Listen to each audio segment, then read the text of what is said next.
Alham- Alhamdulillahirabbil alamin wassalatu wassalamu ala asyrafil anbiya'i wal mursalin wa ala alihi wa sahbihi ajma'in. Rabbi israh li sadri wa yassir li amri wahlul 'uqdatam min lisani yafqahu qawli, amma ba'd.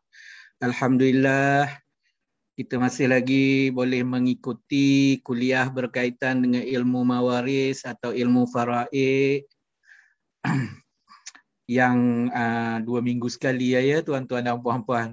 Okey, untuk malam ini kita guna Zoom, dan sekiranya tuan-tuan dan puan-puan ada persoalan boleh tulis di chat dan insya-Allah saya akan respon 10 minit terakhir.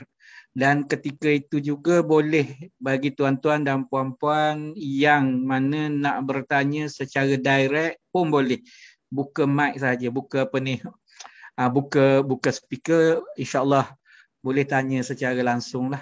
Okey, kita sambung kuliah 2 minggu lepas pada 4 hari bulan September kalau tak silap saya, yang mana kita berhenti pada topik ini.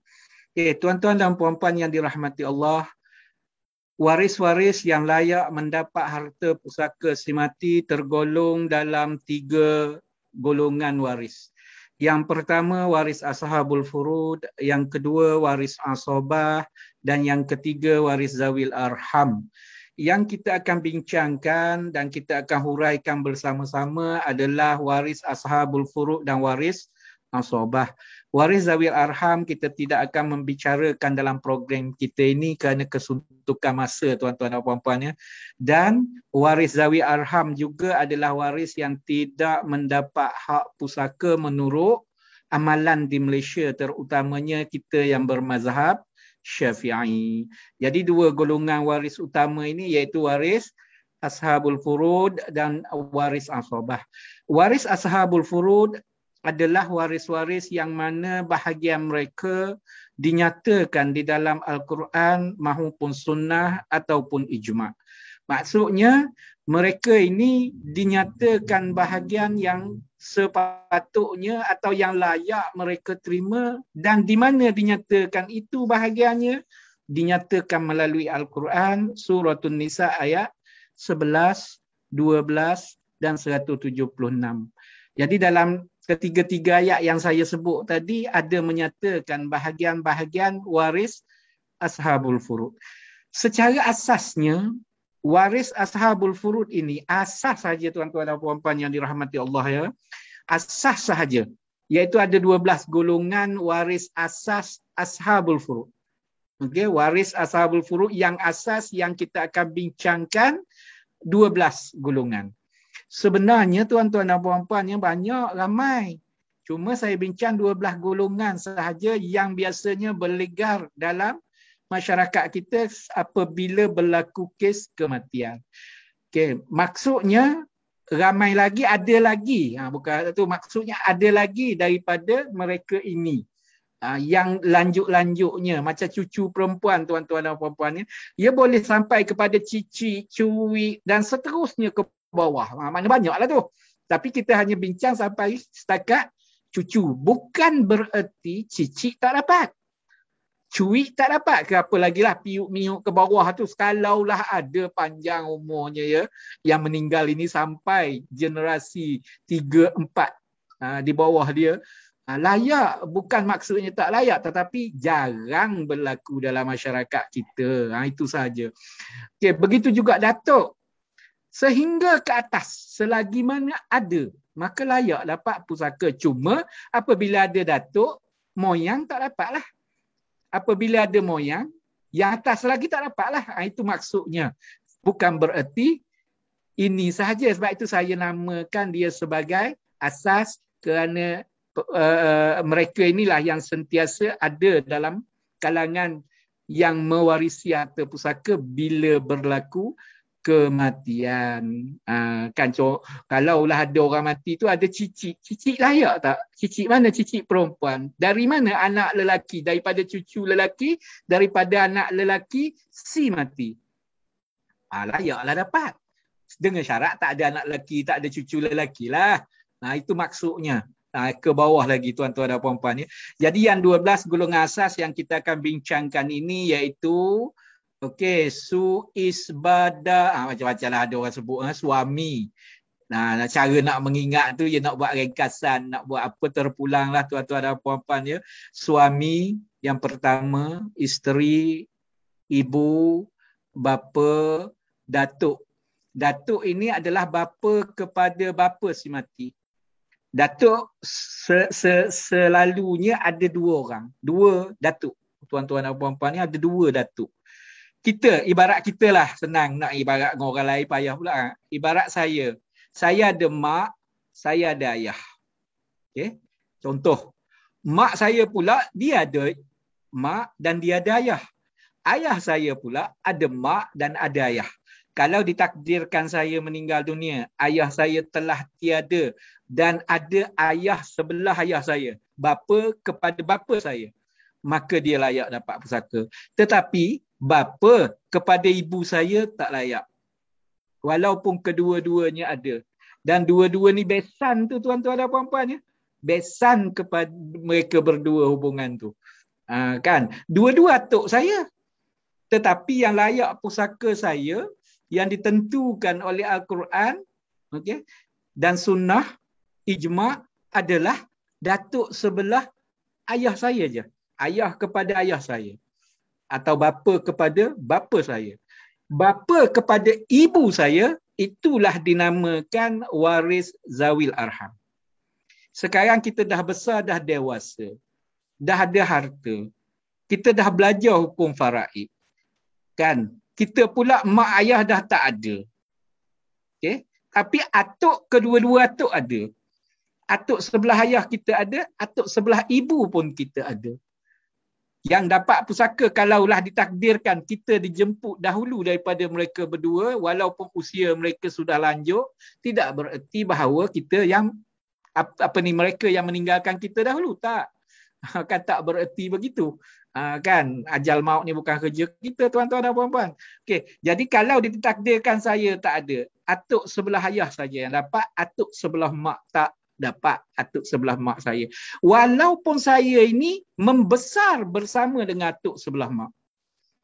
Sebab ibu bapa saya ditakdir, contoh ni puan, tuan-tuan dan puan-puan, mak ayah saya ada lagi contoh. Kan? Jadi contoh. Jadi kita dah belajar faraid ini, sekarang kita dah dewasa, kita pun nak buat apa harta kalaulah ditakdirkan kita dijemput. Sedangkan kita tinggal dengan atuk sebelah bapa, atuk sebelah ibu.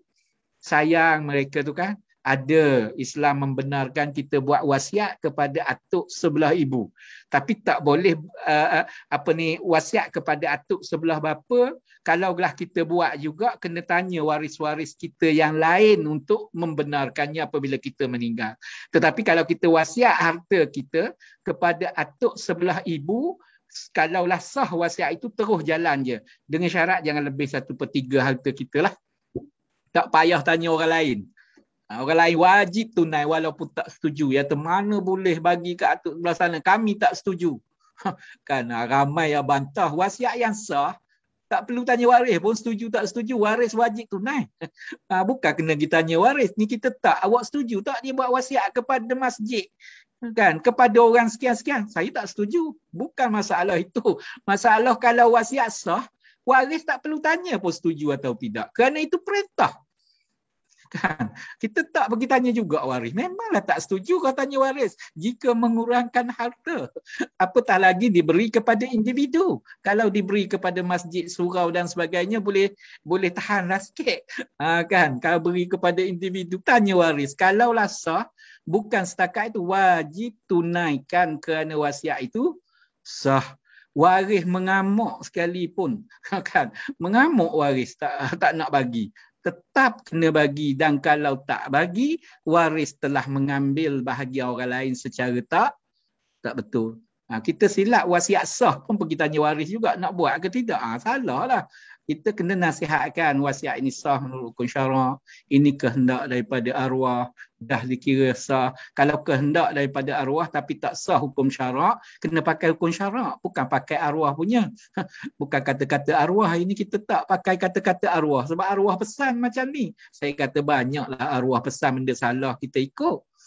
Banyak lagi arwah kata benda-benda lain tapi kita tak ikut, yang itu nak ikut kan, contoh.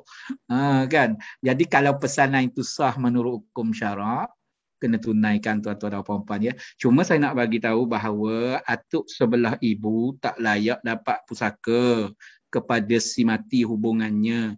Yang layak atuk sebelah bapa. Okey, atuk sebelah bapa sahaja yang layak. Tapi atuk sebelah ibu kesianlah dia tak dapat. Habis sebab itu saya sebut tadi, apabila kita dah dewasa, ada harta, apa yang perlu kita buat kepada harta kita? Dah belajar ilmu faraid, tahu dah atuk tak dapat atuk sebelah ibu tadi. Jadi banyak pilihan yang Allah Ta'ala beri kepada kita. Waris nak menyerah tu itu cerita lainnya. Dan yang sekarang ni kita bincang tentang hak je dulu.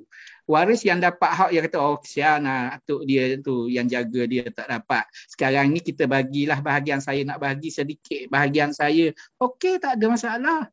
Itu pelepasan hak. Yang paling penting kena tentukan dia ada hak atau tidak. Boleh nak bagi, tak ada masalah. Kalau nak bahagi kepada orang luar sekalipun, terpulanglah hak masing-masing. Dengan syarat ia bagi bahagian dia lah. Jangan paksa pula orang lain. Ni tidak. Kan dia paksa orang lain, itu yang masalah ya tuan-tuan dan puan-puan masyarakat kita ni. Dia bahagi, paksa pula orang lain suruh bahagi juga. Macam orang minta derma lah, dia bahagi derma, lepas tu dia paksa orang lain suruh derma juga. Tak boleh lah. Pilihan terbaik ikut, sebab kita berlumba-lumba nak cari kebaikan, terpulang. Tapi tak boleh paksa perkara itu. Sebab ramai itu yang terkesian kat dia. Kita bahagilah kat dia sikit harta yang pusaka yang ditinggal oleh cucu dia ni. Sedangkan hak pusaka tak dapat. Wari-wari lain kata, awak boleh kalau nak bagi bahagian awak lah. Mana boleh? Dia tak nak pula bahagian dia. Itu yang masalah tuan-tuan dan puan-puan ya. Dia nak minta supaya orang lain bagi juga. Nak bahagi boleh, bahagian masing-masing, persetujuan masing-masing. Okey, baik. Nenek yang indahnya pusaka kita ni tuan-tuan dan puan-puan ya. Nenek, kedua-dua nenek pula layak. Datuk, hanya datuk sebelah bapa. Nenek, kedua-dua nenek layak. Saya ada nenek sebelah ibu, ada nenek sebelah bapa. Dua-dua layak. Kalau orang tanya pula, mana lebih kuat kalau nak banding dua itu dari segi pembahagian pusaka? Nenek sebelah ibu pula kuat. Berbeza dengan datuk. Kan, wanita berhubungan dengan wanita. Sebab hak penjagaan anak, biasanya kalau tak ada, kalaulah hak penjaga anak, isteri meninggal, pindah kepada ibu. Kalau ibu juga tak ada, kan ibu kepada semata pindah kepada nenek. Nenek sebelah ibu didahulukan, bukan nenek sebelah bapa. Dari segi hak penjagaan anak lah tuan-tuan dan puan-puan, kanak-kanak kecil kan. Kan kanak di bawah umur 7 tahun lah, lepas pada memayis dia boleh pilih. Kan dia nak tinggal bagi anak lelaki, anak perempuan 9 tahun dia boleh pilih. Itu dari segi ketetapan hukum syarak lah. Kita tak belajar undang-undang keluarga tu, kita belajar fiqh. Mawaris ataupun pusaka tuan-tuan dan puan-puan yang dirahmati Allah ya. Nenek, dua-dua nenek layak. Dah kalau ada dua-dua macam mana? Kongsi ya. Kan nanti kita akan lihat siapa lebih kuat, tak lebih kuat, nanti kita akan nampak. Sekarang ini hak atau peluang ada. Ada peluang untuk dapat pusaka. Hak pusaka dia ada. Kan perlu lihat kepada situasi waris lah, untuk menentukan jumlah, untuk menentukan sama ada dia ini tersenarai atau tidak. Ia tersenarai dulu, lepas tu kita tapis senarai berkenaan. Itu maksudnya. Apabila kita tapis, adalah yang perlu dipinggirkan apabila ada waris-waris yang utama. Okey, baik tuan-tuan dan puan-puan yang dirahmati Allah Subhanahu Wa Taala. Seterusnya anak perempuan. Kemudian diikuti oleh cucu perempuan. Apa maksud cucu perempuan ya? Iaitu anak perempuan kepada anak lelaki si mati. Bukannya anak perempuan kepada anak perempuan si mati. Okey, macam anak-anak kita berkahwin. Kita ada anak, seorang anak lelaki, seorang anak perempuan. Kedua-dua anak ini berkahwin. Okey, berkahwin. Yang ada peluang untuk dapat harta pusaka kita adalah anak perempuan daripada anak lelaki kita. Anak perempuan daripada anak perempuan kita terputus. Bukan setakat faraid, nak jadi wali pun tak boleh. Okey. Perempuan. Okey, baik tuan-tuan dan perempuan ya. Nak jadi wali pun tak boleh. Okey. Walaupun dia imam besar sekalipun. Dia ada anak perempuan, patut ada cucu perempuan daripada anak perempuan, tak boleh jadi wali. Walaupun dia kan orang panggil dia wali sekalipun orangnya kan. Dari segi hukum. Dari segi kehebatan tu cerita lain tuan-tuan dan perempuan ni. Dari segi hukum dia tak boleh jadi wali kepada cucu daripada anak perempuan dia. Pusaka pun begitulah tuan-tuan dan perempuan ya. Jadi yang layak pusaka adalah anak perempuan kepada anak lelaki. Berapa bilangan tu terbulanglah. Golongan anak perempuan kepada anak lelaki. Namun dalam istilah pusaka tuan-tuan dan puan-puan ya, kalau sebut secara mutlak, maksud tak kait. Dia kata si mati ada cucu perempuan. Kena fahamlah kalau dalam pusaka sebut secara umum bermaksud anak perempuan kepada anak lelaki. Okay, dalam pusaka. Cuma masyarakat kita kena perincikan. Sebab ramai yang datang jumpa saya tanya, Ustaz, seorang mati ada cucu perempuan, layak tak pusaka? Kita kena usul periksa dulu tuan-tuan dan puan-puan, jangan terus jawab. Sebab masyarakat kita ni tak pandai nak tapis waris dulu. Nak pinggirkan kena tanya dulu, cucu yang mana ni? Ialah cucu perempuan dia lah, ialah daripada anak yang mana? Kan si mati ni ada anak perempuan, lepas tu anak perempuan tu kahwin, dapat anak perempuan. Bukan yang tu tak layak. Setakat anak sahaja berhenti kalau perempuan. Setakat anak sahaja, tak turun kepada cucu. Kita ada anak perempuan, saya ada anak perempuan, contoh kalau saya meninggal anak perempuan saya layak. Tetapi kalau anak perempuan saya kahwin, dapat anak perempuan juga, anak perempuan tu tak layak dah pusaka saya. Dia berhenti setakat anak perempuan. Tetapi kalau anak lelaki saya kahwin, kan dapat anak perempuan kepada anak lelaki, layak pusaka saya. Layak. Tersenarai. Cuma dapat atau tidak bergantung kepada senarai waris. Nanti kita akan perincikan tuan-tuan dan puan-puan. Okey, seterusnya saudara perempuan seibu sebapa. Saudara perempuan seibu sebapa dengan si mati. Kan tu, okey. Saudara perempuan seibu sebapa dengan si mati. Sama ayah, sama ibu dengan si mati. Ibu yang sama, ayah yang sama dengan si mati. Yang seterusnya, yang ke-10, saudara perempuan sebapa dengan si mati. Hubungannya dengan si mati, ayah yang sama tapi berlainan ibu. Okay. Yang ke-11 dan 12, iaitu saudara lelaki dan saudara perempuan seibu dengan si mati. Ayah berbeza, ayah berlainan dengan si mati. Bukan tiri ya tuan-tuan dan puan-puan, sebab itu ramai orang tanya saya, Ustaz, adik-beradik tiri layak tak pusaka? Kan? Saya kata tiri yang macam mana ni? Ialah mereka ni kan hubungannya ayah mereka kan, ayah kepada si mati ni berkahwin dengan seorang perempuan. Perempuan ni dah ada anak. Seorang lelaki, seorang perempuan. Itu adik-beradik seibu. Kan, adik-beradik seibu dengan si mati. Ayah berbeza. Kan, ada pula tu seorang perempuan ni berkahwin dengan seorang lelaki, dah ada anak perempuan. Kan, berkahwin. Jadi itu anak-anak mereka, anak ini kalaulah dia ada anak lagi dan sebagainya, saudara sebapa. Ia beza. Jadi tuan-tuan dan puan-puan kena faham itu, sebab masyarakat kita ni keliru. Yang bukan sama ayah, yang bukan sama ibu, sama bapa dengan si mati tu dia panggil adik-beradik tiri. Ikut mana tiri pun tak tahu tu, kahwin pun tak boleh. Kena tanya dia boleh kahwin tak? Tak boleh, Ustaz. Tak boleh. Itulah kita nak kena hubungkan sama ada dia seibu sebapa atau sebapa atau seibu. Adik-beradik semuanya ada peluang dapat pusaka. Tak kira dia seibu sebapakah, sebapakah atau seibu. Okey, baik tuan-tuan dan puan-puan, nampak dalam senarai 12 golongan asas ni. Mungkin terdetik dalam hati tuan-tuan dan puan-puan, terdetik dalam hati. Mana anak lelaki, tak ada pun.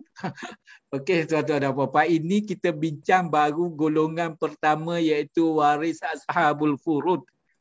Dia ada satu golongan lagi waris asabah, anak lelaki masuk ke sana. Anak lelaki masuk ke sana. Yang lelaki-lelaki ramainya masuk ke sana.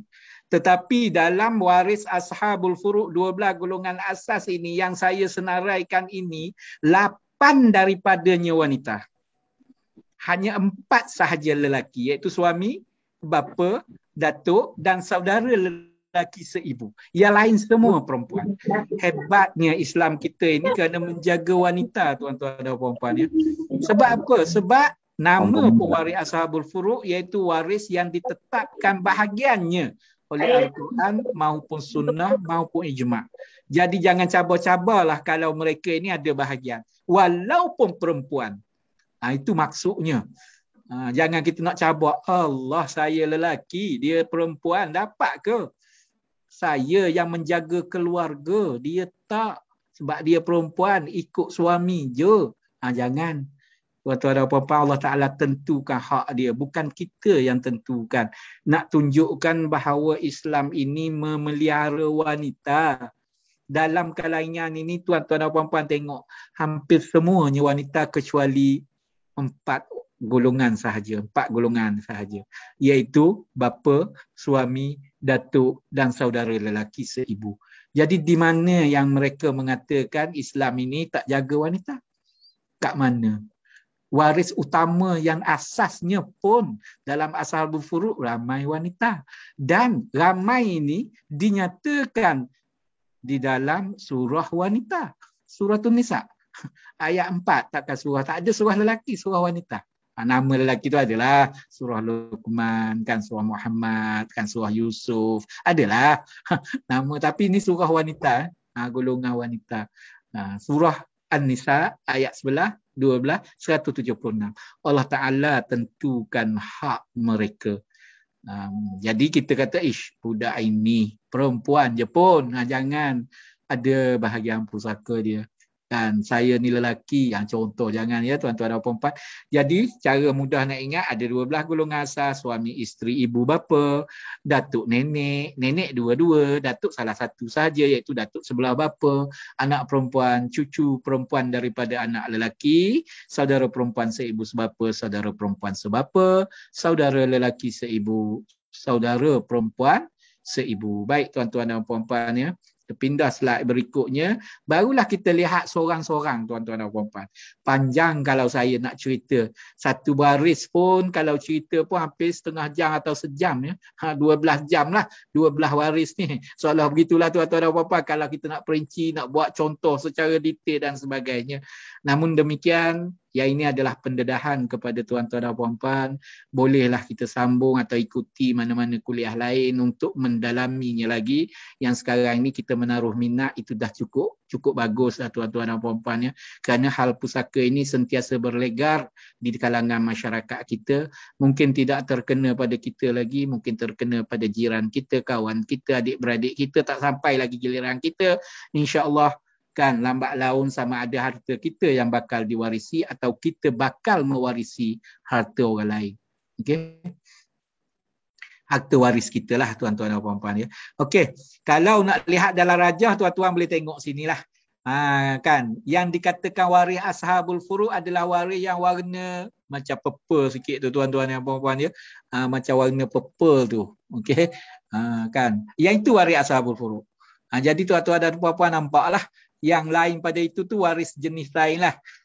Contoh, yang mati katakanlah si mati ni. Kalau dia perempuan, dia ada suami. Kalau dia lelaki, mungkin dia ada isteri. Dan kalau dia bujang, tak adalah suami isteri tu. Tak kira lah dia lelaki ke perempuan. Kalau seorang mati, ada anak. Kena tanya juga isteri mana pergi. Ia lelaki ni mati, ada anak. Isteri mana pergi? Oh, dia dah cerai. Panjanglah, kena siasat lah tuan-tuan dan puan-puan. Sebab ada anak. Oh, isteri dia mati. Bila isteri dia mati? Selepas dia mati ke sebelum dia mati? Kena cek habis tu. kalau dah ada anak, kan tuan-tuan dan puan-puan, seorang lelaki ni mati ada anak, tapi dalam menceritakan kepada kita tu, dia tak senaraikan isteri. Kita kena tanya, bimbang-bimbang takut ada hak isteri tidak tertunai, tidak diberitahu, ada nak menyembunyi, atau mereka tak sedar keadaan itu berlaku, kan? Contohnya lah, kan kalau kita kena tanya, oh dia mati, dia dah cerai isteri dia, bila dia cerai? Kena tanya pula. Kan? Oh lama dah dia cerai. Lama tu bila? 5 tahun lepas kahwin lain dah. Baru berhenti. Kan? Sebab apa? Sebab suami yang meninggal dunia ada isteri dia. Kalau dia cerai dah isteri dia, isteri dalam iddah talak rajai layak pusaka. Walaupun cerai. Cerai marah dia kan. Habis dia capak, habis kat luar kain baju itu. Marah dia. Lepas marah sakit jantung meninggal. Isteri layak tak? Layak pusaka dengan syarat cerai talak 1 dan talak 2 atau talak 2 lah ya. Kalau talak 3 tak layak. Kan mengamuk marah pun tu dia lapar cerai. Lepas lapar cerai sekejap dia diserang sakit jantung meninggal. Contoh. Kan duk marah-marah sangat kan. Kan mungkin jadi isteri, orang kata isteri dia cerai dan bergaduh apa semua itulah saat dia meninggal tu. Kan dia terlayak dah dapat pusaka sebab isteri dia menyebabkan dia meninggal. Kena tanya mahkamah tuan-tuan dan puan-puan, kena siasat habis. Banyak sebab kita ni. Kalau nak kait begitulah, kena tanya mahkamah kalau nak cabar. Sebab kalau tak ada tindakan langsung kan banyak kan ini takut dia kita tak beri kepada orang yang berhak. Tapi dari segi satu sudut, selagi mana dalam iddah layak pusaka, sebab itu kena tanya tuan-tuan dan puan-puan ya pada yang bercerita kepada kita supaya jelas duduk perkaranya, supaya kita beri hak betul-betul kepada mereka yang berhak. Jangan kita pinggirkan hak orang. Okey, kemudian tuan-tuan dan puan-puan nampak hubungan dia tu ya. Kan suami kahwin, dia ada ibu, dia ada bapa.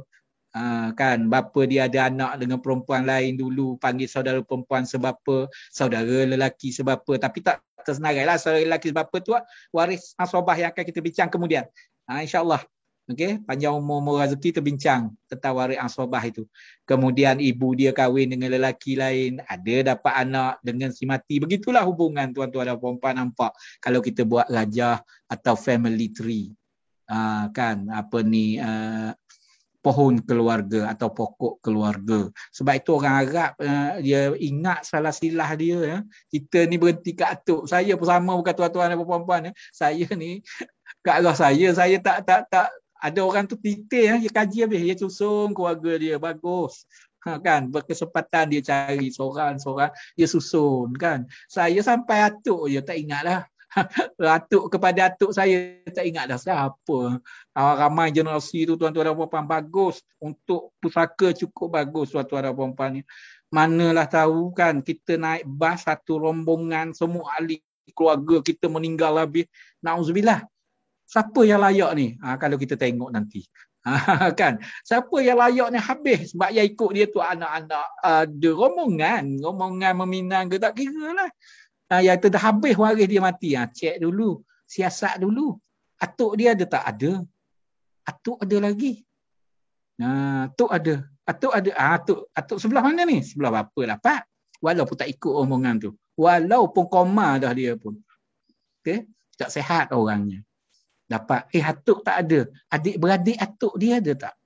Yang kita kata yang tak ada tadi atuk sebelah bapa dia. Oh ada. Itu dipanggil datuk saudara. Layak pusaka. Kalau dah tak ada orang lain dah ni. Jauh dah tu tuan-tuan dan puan-puan. Baik itu saya teramai kalau kita nak perinci. Cuma asal je lah.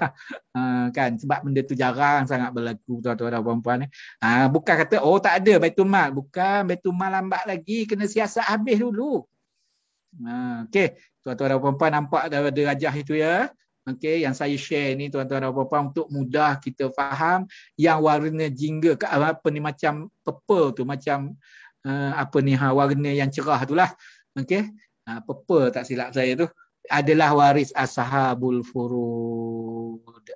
Okey, kita pergi seorang-seorang tuan-tuan dan puan-puan ya. Jika berhimpun 12 golongan tadi ya, 12 golongan tadi ada semua. Ke-12-12-nya ada semua. Okey, apabila seorang ni mati ada belaka golongan 12 itu.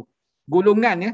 Sebab saya lebih sebut golongan sebab apa? Kalau anak perempuan 2 orang, 3 orang anak perempuan, satu golongan. Isteri ada 1 2 3 4, satu golongan. Sebab itu saya sebut golongan, tak sebut seorang. Takut silap faham. Kan? Anak perempuan ada 6 orang. Kalau dah 6 orang, Ustaz takkan 12 golongan, 12 orang. Kan? Orang lain, golongan lain. Kelompok itu, adik-beradik pun sama. Mungkin ramai. Saudara perempuan seibu sebapa ramai. Ada 6 orang adik-beradik dia. Dia je tunggal lelaki, mati. Tak kahwin. Ayah pun dah tak ada. Adik perempuan seibu sebapa dia dapat. Berapa orang? 6 orang dapat ke 6-6-nya. Bukan seorang pilih. Itu maksud saya masukkan dalam kelompok yang saya jadikan golongan. Kalau sebut seorang, dah kalau dia ada 2 orang macam mana? Nak kena pilih ke? Kan takut silap faham. Okey, baik tuan-tuan dan puan-puan. Kalau ada belaka ke-12 golongan yang kita sebut tadi, yang kita duk bincang tadi, ada semua. Maka yang layak pusaka ada 4 atau 5. Yang keempat itu confirm. Yang kelima itu pilihan. Sebab itu jika di bawah tu. Pilihan. Yang 4 atas tu confirm. Kalaulah seorang lelaki mati, dia ada isteri, ibu, bapa, anak perempuan. Kalau seorang anak perempuan kena tengok dia ada tak cucu perempuan daripada anak lelaki atau anak perempuan kepada anak lelaki dia. Mungkin dia ada anak lelaki tapi anak lelaki meninggal dahulu daripada dia berkahwin. Ada seorang anak perempuan, menantu dia dah kahwin lain dah tapi tetap cucu dia. Cucu daripada anak lelaki. Contoh, layak dapat pusaka kalau anak perempuan seorang. Tapi kalau anak perempuan 2 orang, maka nombor 5 tu dah tak ada. Baik tuan-tuan dan puan-puan ya. Boleh nampak tuan-tuan dan puan-puan. Yang 4 di atas itu confirm dapat pusaka. Yang kelima itu pilihan jika. Kalaulah ada seorang saja anak perempuan dan bersamanya ada juga anak perempuan kepada anak lelaki, layak anak perempuan kepada anak lelaki yang kelima, nombor 5 itu. Tetapi kalaulah anak perempuan itu ada dah ramai, maka nombor 5 gugur. Tak layak. Okey, baik tuan-tuan dan puan-puan yang dirahmati Allah. Suami atau isteri. Sebab apa buat begitu? Sebab dalam satu kematian tak ada. Seorang ni mati, dia meninggalkan suami dan meninggalkan isteri. Siapa yang mati ni? Anak dia. Itu bukan suami isteri, itu ibu bapa. Kena faham, salah seorang je. Kalau lelaki mati berkahwin, ada isteri. Kalaulah perempuan mati berkahwin, ada suami. Salah satu lah, sebab itu atau. Nanti tuan-tuan dan puan-puan silap faham pula. Kan seorang ni mati, ada suami, ada isteri, Ustaz. Macam mana? Kata siapa yang mati? Anak mereka berdua. Itu ayah, ibu, bapa. Orang cakap kita macam-macam lah tanya soalan tuan-tuan dan puan-puan ya. Okay. Mana ada suami dan isteri serentak ada atas dunia ini apabila berlaku kematian. Salah seorang je lah. Kalau lelaki yang meninggal, yang hidup, isteri. Kalau perempuan yang meninggal, berkahwin, yang hidup, suami. Itu je. Kan? Ibu bapa kalau ada dua-dua begitu. Sebab memang pun ibu bapa dia tu suami isteri. Tapi tak mati. Yang mati anak. Jadi bukannya pangkat suami isteri tapi pangkat ibu bapa. Okey. Okey, baik tuan-tuan dan puan-puan yang dirahmati Allah. Kita lihat waris yang seterusnya, waris keadaan-keadaan seorang-seorang ni. Yang tadi baru kita kenal siapa orangnya, siapakah mereka. Sekarang ni kita kena pastikan, kena tahu pula berapa ataupun keadaan pewarisan mereka, kedudukan atau cara bagaimana mereka, yakni waris ashabul furud, mewarisi harta pusaka. Baik tuan-tuan dan puan-puan yang dirahmati Allah, kita lihat yang pertama dulu. Kalau seorang perempuan berkahwin, perempuan ini meninggal dunia, dia ada suami. Okey, suami dia layak tak pusaka? Layak. Okey, kecuali suami bunuh isteri, itu cerita lain ya. Okay, kita bincang secara umum je ni. Okey, ada halangan tu cerita lain lah. Okey. Jadi seorang wanita dah berkahwin, meninggal dunia, suaminya masih ada, suami dia layak tak pusaka? Layak. Berapakah bahagian yang dia layak? Berapakah kadar yang dia layak? Kan? Jadi tuan-tuan dan puan-puan yang dirahmati Allah, 1/2 atau 1/4. Pilihan dua ni je, pilihan. Bukan nak ambil serentak sekejap sekali ambil 1/2, lepas tu ambil pula 1/4. Bukan. 1/2 atau 1/4. Bila masa dia ambil 1/2 dan bila masa dia ambil 1/4. Bila masa dia ambil 1/2, bila masa dia ambil 1/4. Dia tak boleh nak ambil kesentak tu habis kat dia lah tuan-tuan dan puan-puan ya. Okey, kalau sekiranya seorang itu meninggal dunia, siapa? Perempuan, ada suami? Ada. Suaminya layak. Perempuan berkenaan ada anak tak? Ada. Maka 1/4. Perempuan berkenaan ada anak tak? Tak ada. Maka 1/2. Okey. Boleh tuan-tuan dan puan-puan ya. Kalaulah isteri yang meninggal itu tidak ada anak, maka suami 1/2. Anak tak ada, tapi cucu ada. Kena semak cucu daripada anak lelaki ke anak perempuan. Anak perempuan kekal 1/2. Cucu daripada anak lelaki sahaja berpindah kepada 1/4. Sebab itu kalau bak cucu sampai ke cucu kena siasat cucu itu datangnya daripada anak lelaki si mati kah atau anak perempuan si mati. Kalau datang daripada anak lelaki si mati, maka dia akan layak dapat 1/4. Tapi kalau datang cucu itu daripada keturunan anak perempuan dia kekal 1/2. Boleh faham tuan-tuan dan puan-puan? Dia kata dah cucu ada, anak pergi mana? Meninggal dulu daripada dia lah ya tuan-tuan dan puan-puan. Sebab ramai yang tanya pula, cucu ada dah, habis anak mana pergi? Anak mati dulu daripada si mati itulah. Ramai anak mati dulu. Yang mati tu jaga cucunya. Contoh, kita silap faham. Dia kata anak mari dari mana? Mari dari dia jugalah. Yang tak ada anak ini bukan bererti bahawa dia memang tak ada anak. Betul, situ satu. Tak ada anak ni boleh dua keadaan. Yang pertama, si mati memang tak ada anak. Ya? Yang pertama. Yang kedua, si mati ada anak tetapi anaknya mati dulu daripada dia. Dia anggap tidak ada anak. Boleh tuan-tuan dan puan-puan faham ya? Kan si mati ni dia ada anak 3 orang, ketiga-tiganya meninggal awal daripada dia. Barulah lepas itu lama kemudian dia meninggal. Si mati dianggap tidak ada anak. Orang yang dah mati dah kita tak senarai sebagai waris. Kalau senarai sebagai waris, dia balik, kita pula mati. Kan? Itu maksudnya. Yang mati tak diambil kira. Dengan syarat mati sebelum si mati yang mana hartanya nak dibahagikan. Boleh tuan-tuan dan puan-puan faham. Seorang lelaki ni umur dia 80 tahun. Dia ada 2 orang anak. 1 lelaki, 1 perempuan. Anak lelaki dia umur 52 tahun. Anak perempuan dia umur 48 tahun.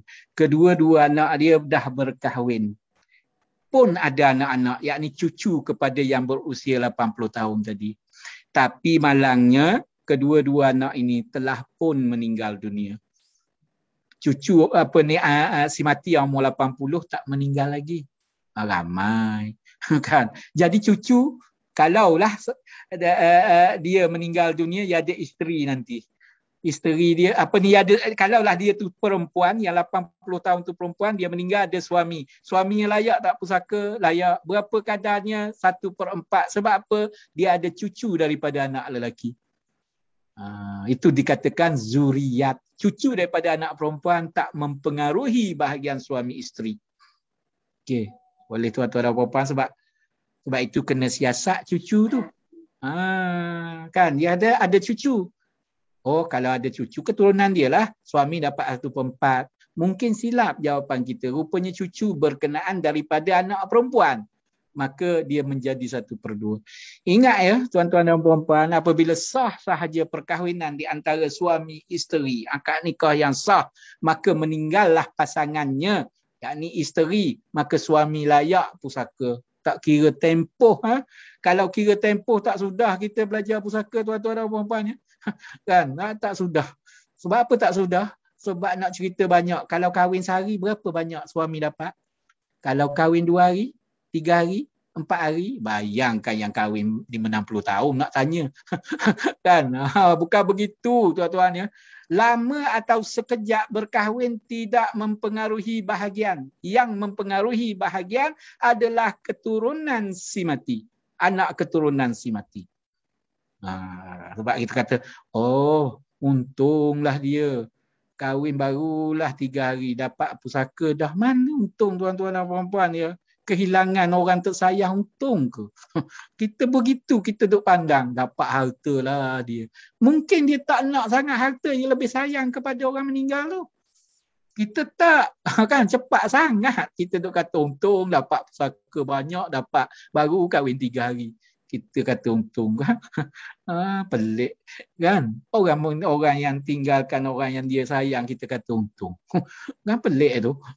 Kita patut berdoa lah. Kan. Ini tak. Sebab itu kena jaga juga. Bahasa kita tu kecil hati dia kan. Seolah-olah kahwin nak harta je kan. Kita cepat sangat kan. Pandang serong. Jangan. Tak kira lelaki atau perempuan kalau berkahwin tuan-tuan dan puan-puan ya. Jadi kalaulah seorang wanita itu meninggal dunia, dia masih ada suami yang masih hidup, maka suaminya layak pusaka. Berapakah kadarnya? Kena tanya. Si mati ada anak tak? Lelaki ke perempuan tak timbul isu ya. Ada anak ke tidak? Ada. Maka jadilah 1/4 daripada harta pusaka. Dia ada anak tak? Tak ada. 1/2. Cucu tak ada 1/2 tuan-tuan dan puan-puan ya. Anak kepada si mati, bukan anak bersama pasangan yang hidup. Ramai orang duk silap kat sini tuan-tuan dan puan-puan ya. Anak kepada si mati, bukannya anak kepada suami. Mungkin silap kita bagi tahu nanti. Jangan tanya soalan tu ya, tuan-tuan dan puan-puan. Kita seorang lelaki datang jumpa kita. Dia nak tanya tentang hukum faraid. Okey, tanya hukum faraid kita. Lepas itu dia tanya tu, dia kata, kita pun tanya dia. Dia kata, isteri saya mati Ustaz atau tuan, puan. Kita pun tanya dia, awak ada anak tak? Salah soalan itu. Kena tanya isteri awak ada anak tak? Baru betul jawapannya. Kemungkinan dia kahwin dengan janda dah ada anak, janda itu meninggal dunia, maka bukan anak dia, tapi tetap anak si mati dia dapat 1/4. Walaupun itu anak tiri dia. Kalau kita tanya awak ada anak tak? Saya tak ada anak. Oh awak tak ada anak ya, 1/2. Silap kita letak bahagian. Sebab itu soalan yang kita nak tanya kepada masyarakat, jika timbul isu pun kita kena tanya dengan cara betul, sebab masyarakat kita perlu dididik. Boleh nampak tuan-tuan dan puan-puan, kalau silap sikit je. Gini kita tak, kan datang tanya saya, lelaki ke perempuan tak kisahlah. Ya tu Ustaz, saya tak ada anak, saya tak nak tahu anak awak, saya nak tahu anak si mati. Kebetulan anak itu dengan awak, alhamdulillah, tak ada masalah. Tak kiralah sebab dia juga anak si mati. Tetapi kalau sekiranya anak berkenaan bukan anak dia, tapi anak si mati, tetap diambil kira. Baik tuan-tuan dan puan-puan. Begitu juga isteri. Isteri layak sama ada 1/4 atau 1/8. Berlawanan dengan suami ya. Kan. Suami 1/2 tapi bahagian 1/2 suami tu, kalaulah suami pula meninggal dunia, dia jadi 1/4. Begitulah 1/4 jadi 1/8. Keadaan, faktor atau sebab yang menyebabkan isteri 1/4 atau 1/8 sama seperti suaminya tadi. Sama seperti hal suami. Seorang lelaki meninggal dunia, ada anak tak? Tak ada. Isteri dia dapat 1/4. Keturunan ada tak? Tak ada. Dia ni kahwin tak ada anak. Keturunan pun tak ada. Cucu, anak tak ada. Ustaz, cucu lagi lah tak ada. Dia kata kan, oh tak ada. 1/4 isteri dia. Yang orang lain tak payah tanya. Adik-beradik jangan tanya lagi. Nak tanya bahagian isteri, nak tanya bahagian suami atau bahagian isteri, hanya kena tanya keturunan si mati je. Anak cucu je. Anak cucu dan ke bawah lah. Itu je. Jangan tanya adik-beradik dia ramai, Ustaz. Itu nak mempengaruhi lah tu. Dia dapat 1/2. Tapi dia adik-beradik ramai, Ustaz. Si mati ni adik-beradik ramai. Kan? Adik-beradik si mati ni, yakni isteri ni ramai sangat adik-beradik. 10 orang. Tapi dia berkahwin dengan seorang lelaki ni tak ada anak. Dan tak dapat anak, tak ada zuriat. Cucu pun tak ada. Maka suami dapat apa, Ustaz? 1/2. Tapi adik-beradik isteri ramai. Kan nak mempengaruhi dah. Kan susah kita tu. Adik-beradik ramai ke, sikit ke, yang mereka tidak mempengaruhi bahagian suami. Nak cerita, buat cerita sedih dan sebagainya, itu lumrah orang yang kehilangan, orang yang dekat dengan si mati. Tapi suami terpulanglah nak bantu ke tak nak bantu, itu cerita dia lah. Okey, baik tuan-tuan dan puan-puan. Nampaknya masa dah agak ada 15 minit lagi dah tuan-tuan dan puan-puan. Baru bab suami isteri tuan-tuan dan puan-puan ya. Kan? Baru 2 slide. Sebab itu saya kuliah dengan saya ni lama nak bagi faham. Okay, sebab masyarakat kita nak baiki apa yang mereka faham lain, begitulah. Okey, baik tuan-tuan dan puan-puan yang dirahmati Allah Subhanahu wa taala. Kalau saya pindah kepada slide lain mungkin setengah jam lagi. Jadi kalaulah kita teliti sini saya buat rumusan ya. Ustaz sebut 1/2 suami, 1/4 suami kalaulah si mati ada anak keturunan dan sebagainya. Begitu juga isteri 1/4, 1/8. Ustaz ambil di mana ya Ustaz nombor-nombor 1/2, 1/4, 1/8 ini?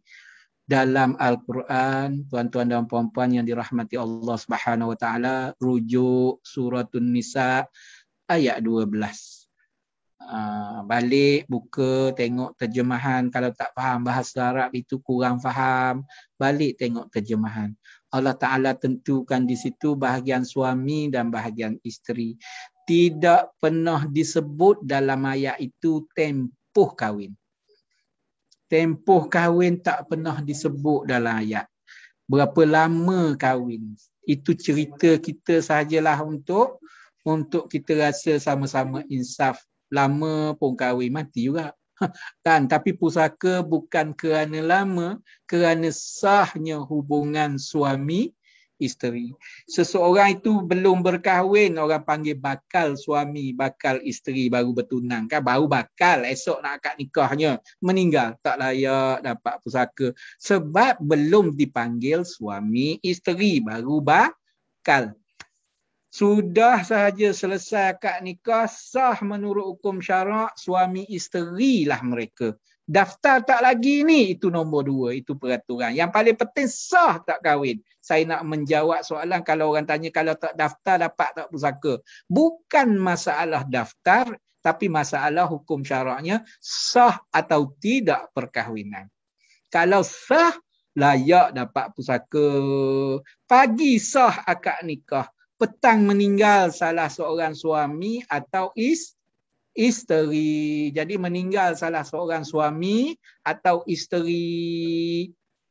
Pagi kahwin, petang meninggal. Contoh, layak tak pusaka? Layak. Baru kahwin sampai 3 jam dah layak pusaka. Itulah ketentuan ilahi. Untunglah dia. Mana ada untung tuan-tuan dia?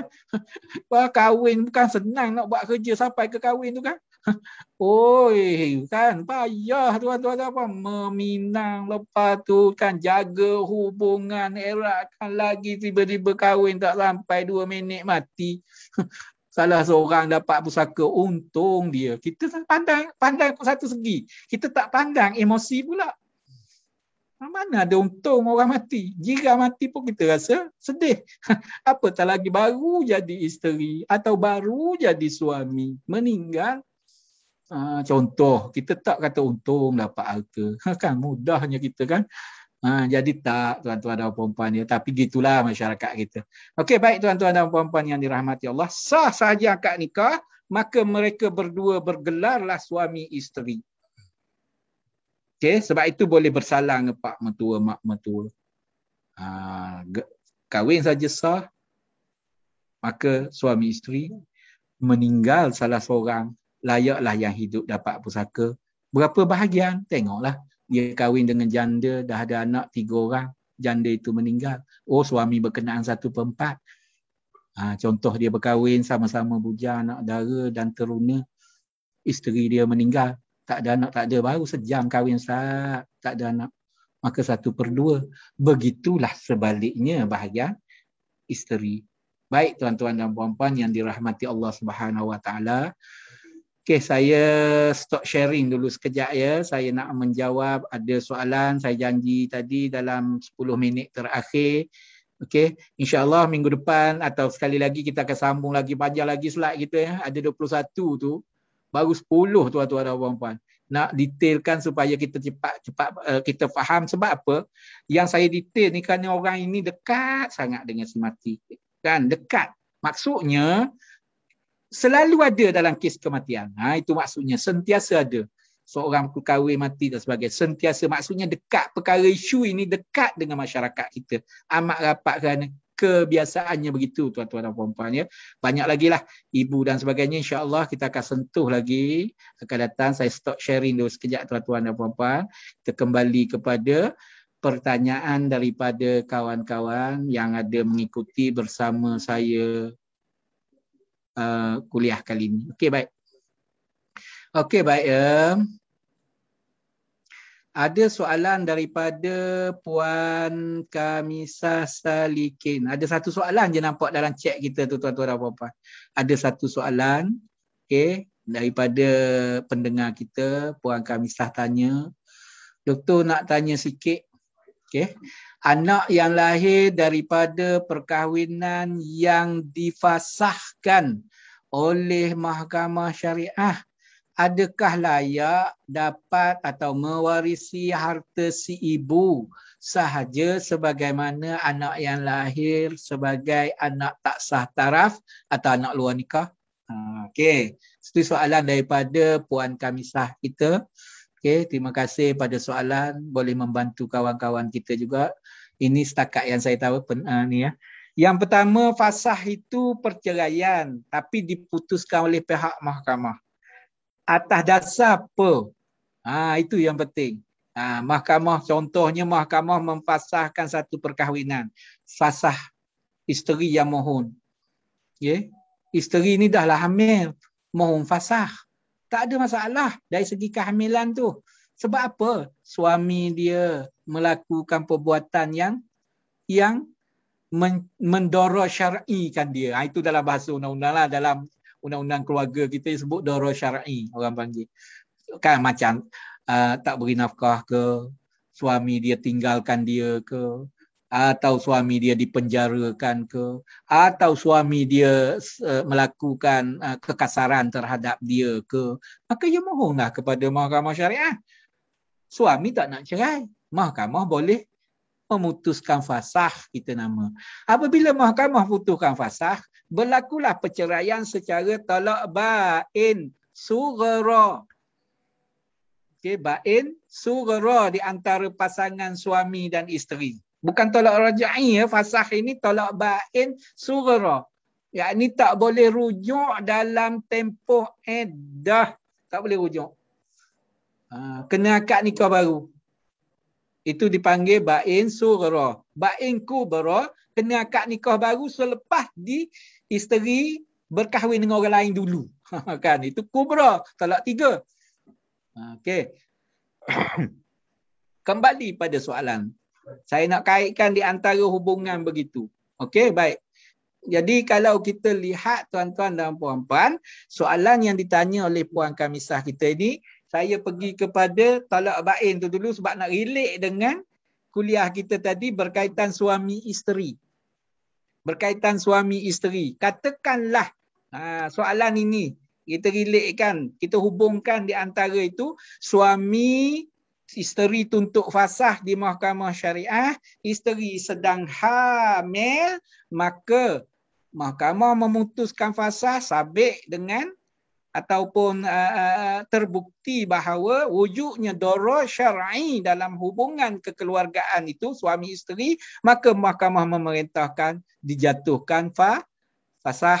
Maka terpisahlah secara talak bain sughra.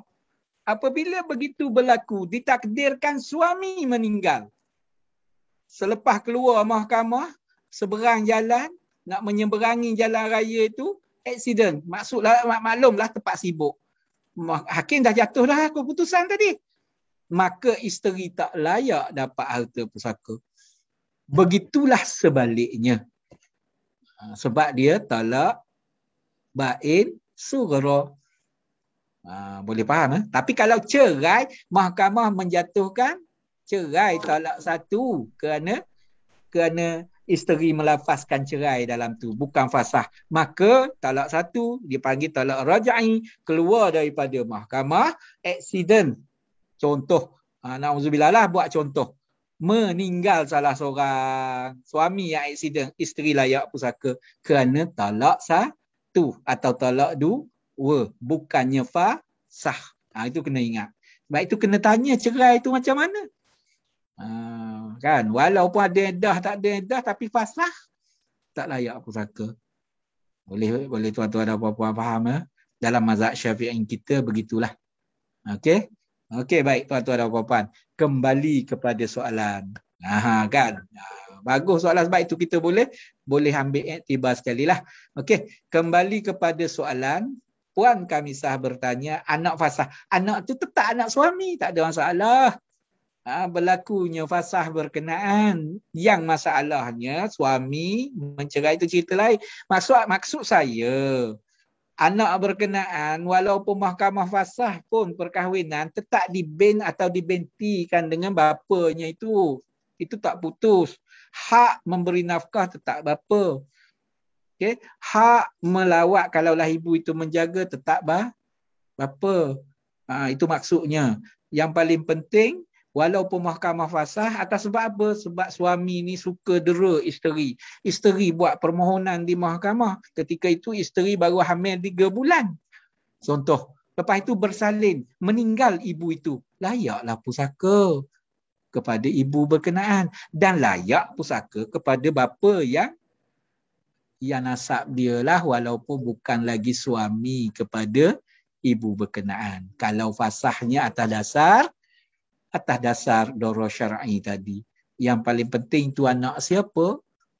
Anak dia juga. Ya.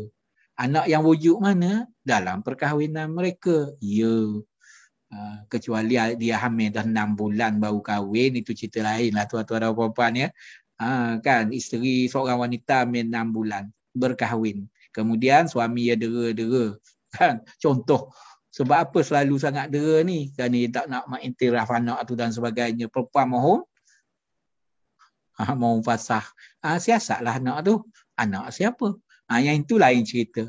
Okay? Yang ni kalaulah anak itu adalah hubungan suami isteri berkenaan dalam tempoh perkahwinan yang sah, walaupun isteri mohon fasakh, anak berkenaan tetap dianggap anak sah taraf. Apabila sah taraf, layaklah dapat harta pusaka sama ada ibu atau bapanya yang meninggal dunia. Wallahu a'lam. Ada lagi soalan tuan-tuan dan puan-puan?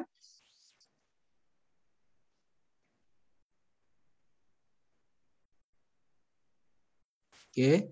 Jadi dia layak harta pusaka kedua-dualah, ibu atau bapa. Dengan syarat anak itu hasil perkahwinan yang sah mereka lah. Okay. Okey, baik tuan-tuan dan puan-puan. Ada nak tanya lagi? Sebab saya kalau nak pindah ke slide pula panjang pula, takut tergantung pula nanti tuan-tuan dan puan-puan ya. Ada? Okey, kita ada seminit lagi. Kalau ada nak bertanya, dalam chat saya ni saya nampak tak ada lah kot. Okey, baik. Okey. Baik. Rumusan kuliah saya malam ini, golongan waris ashabul furu' yang layak dapat harta pusaka secara yang telah ditetapkan oleh hukum syarak ada 12 golongan. Siapakah mereka golongan asas ini? Iaitu suami, isteri, ibu, bapa, datuk, nenek. Nenek ada 2, iaitu nenek sebelah ibu dan nenek sebelah bapa. Datuk adalah datuk kepada bapa ataupun bapa kepada bapa yang yang kepada si mati, bapa kepada ibu terdapat anak perempuan, cucu perempuan daripada anak lelaki, saudara perempuan seibu sebapa, saudara perempuan sebapa, saudara lelaki seibu, saudara perempuan seibu. Itulah 12 golongan asas. Dan kita telah sempat belajar 2 daripadanya, iaitu suami dan isteri.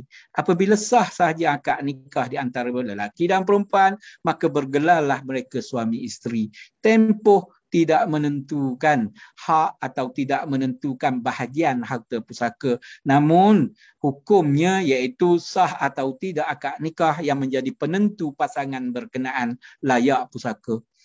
Sama ada 1/2 bagi suami yang kematian isteri tiada anak pada pihak isteri, tiada anak keturunan, atau suami dapat 1/4 jika isterinya itu ada anak keturunan. Dan isterinya pula apabila suaminya meninggal dunia, dia dapat 1/4 jika suaminya tidak ada anak dan keturunan. Begitulah kalau suami ada anak dan keturunan, isteri yang ditinggalkan ini atau balu ini mendapat 1/8. Waktu lama perkahwinan tidak mempengaruhi bahagian-bahagian sama ada 1/2, 1/4 kepada suami atau 1/4, 1/8 kepada isteri. Jika sekiranya isteri berkenaan ada ramai, maka berkongsilah bahagian itu. Kalaulah isteri ada 2, ramai, kan 2 orang. Si mati ni ada 2 isteri. Ada anak tak? Dengan isteri pertama pun tak ada anak, isteri kedua ada anak, cucu tak ada belaka. Maka kedua-duanya kongsi 1/4. Begitulah kalau 3 orang. Tiba-tiba ada 3 isteri. Isteri anak dengan isteri ketiga. Sebab itu saya tanya, si mati ada anak tak? Ada. Walaupun dengan isteri mana sekalipun. Walaupun isteri itu dulu dia pernah berkahwin ada anak, tetap kena cari anak si mati yang mempengaruhi suami isteri. Sebab itu kena tanya tu, si mati ada anak tak? Ada. Tapi bukan anak dengan saya, Ustaz. Bukan masalah awak. Bukan nak betul, nak menentukan bahagian awak. Tapi dia bukan anak saya betul. Tapi bukan harta pusaka awak yang saya nak bahagi. Saya nak bahagi harta pusaka suami awak. Jadi saya kena tanya anak suami awak. Sebab ramai yang bangkang begitu. Sebab anak diri kan. Saya nak bahagi atau nak tentukan sebagaimana ketentuan hukum syarak anak kepada suami awak, bukan anak kepada awak. Sebab harta yang ditinggalkan harta suami awak. Kalau harta awak, awak tak tahu dah nanti awak meninggal memanglah awak tak ada anak. Barulah harta awak. Kan sebab yang tu saya tak ada anak, bukan harta awak yang kita nak bahagi tapi harta suami awak. Begitulah suami. Kan saya tak ada anak, Ustaz. Bukan harta awak tapi harta isteri awak. Sebab itu anak kena cari, tak kira dengan isteri mana. Kalau dia ada isteri ketiga baru ada anak, maka ketiga-tiganya kongsi 1/8. Okey, wallahu alam. Okey, kalau tak ada apa lagi, saya mohon maaf jika ada terkasar bahasa, tersilap kata. Okey. Aqulu qawli hadza wa astaghfirullahalazim wa li wa lakum wa billahi taufiq wal hidayah. Wassalamualaikum warahmatullahi taala wabarakatuh. Insya-Allah kalau ada jodoh, ada rezeki kita jumpa lagi panjang umur ya insya-Allah. Okay, terima kasih kepada pihak urus dia pondok masjid kita, okay, Ustaz Hazizi dan semua yang mengikuti kita secara langsung malam ini melalui platform Zoom. Okay, terima kasih banyak-banyak kerana terima kasih Ustaz. Okay, sama. Okay. Dan sama-sama. Okay, saya pulang pada pihak urus dia kalau tak ada apa-apa.